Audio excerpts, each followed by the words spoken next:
इस शॉर्ट में मैं बताऊंगा अगर किसी को एंकल का स्प्रेन हो गया है, किसी की स्वेलिंग हो गई है, तो उसके बाद क्या लाइन ऑफ ट्रीटमेंट है और किस तरह से मुकम्मल रिहेबिलिटेशन की जाती है। नंबर वन, किसी भी सूरत में यहाँ पे मालिश नहीं करनी, यहाँ पे आइसिंग करनी। हर 2 से 3 घंटे के बाद 1 से 2 मिनट ठंडा करें और उसके बाद उसको हटाएं। 10 से 15 मिनट की आइसिंग। नंबर टू, एलिवेशन, टांग को ऊंचा रखें ताकि आपकी स्वेलिंग कम हो। इसके बाद जो एक्सरसाइजेज हैं वो स्टेप बाय स्टेप होती है, फेज वाइज रिहेबिलिटेशन होती है।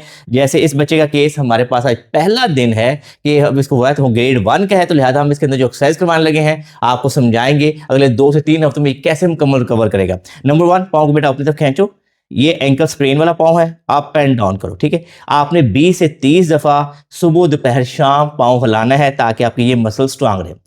3 दिन के बाद आपने ये समझ लीजिए कि इस पाँव के ऊपर जो एक्सरसाइज करनी है जहाँ पे एंकल स्प्रेन है, मैं आपको इसके सही पाँव पे ये सिखा देता हूँ। आपने समझे, बिग टो हमारी पेन की नोक है, इसके साथ ABC लिखें। आपने ABC इस तरह से लिखनी है कि आपकी मूवमेंट जो है वो पेनफुल ना हो जब आप इस पे करेंगे, ठीक है। ये कितनी हो, 1 2 3 आउट ऑफ 10। इसका मकसद ये है कि जब हम ये मूवमेंट करें तो हमारे टिश्यू जो है सही रेंज में जुड़ना शुरू हो जाए। 5 दिन के बाद आपने पाँव को अंदर की तरफ लेके जाना है और बाहर की तरफ लेके जाना है, ठीक है। जो इंजर्ड फुट है 5 दिन के बाद हमने ये शुरू कर देना है। हमें लगा हम ये सब कुछ ठीक है, फिर हमने पाँव को up and down forcefully, up and down जोर जोर से करना है। जोर जोर से पाँव अंदर और बाहर जोर से करना है, बाहर जोर से करना है। इसके साथ ABC लिखनी है।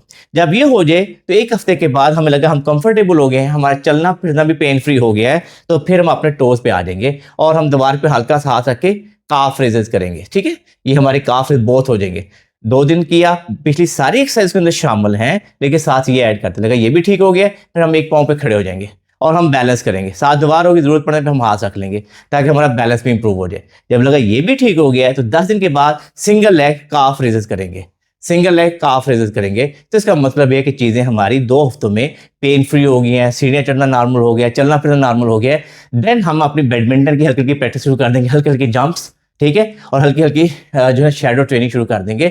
और उसके बाद अगर 3 हफ्ते में सब ठीक है तो चौथे हफ्ते में तुम 100% नॉर्मल तरीके से खेलोगे, दोबारा इंजरी नहीं होगी। लेकिन इंपॉर्टेंट चीज़ में रखें, जब खेलने लगो तो पहले 6 हफ्तों से लेकर 3 माह तक एंकल स्पोर्ट जरूर पहन खेलना, क्योंकि कई दफ़ा अभी हमारी प्रॉपर सर्किट प्रॉपर डेवलप नहीं होती, उस वजह से इंजरी दोबारा हो सकती है। लेकिन अगर तुम सारी इंस्ट्रक्शन को फॉलो करोगे तो 0 पेन फ्री 100% नॉर्मल लाइफ में आओगे और 100% खेलोगे।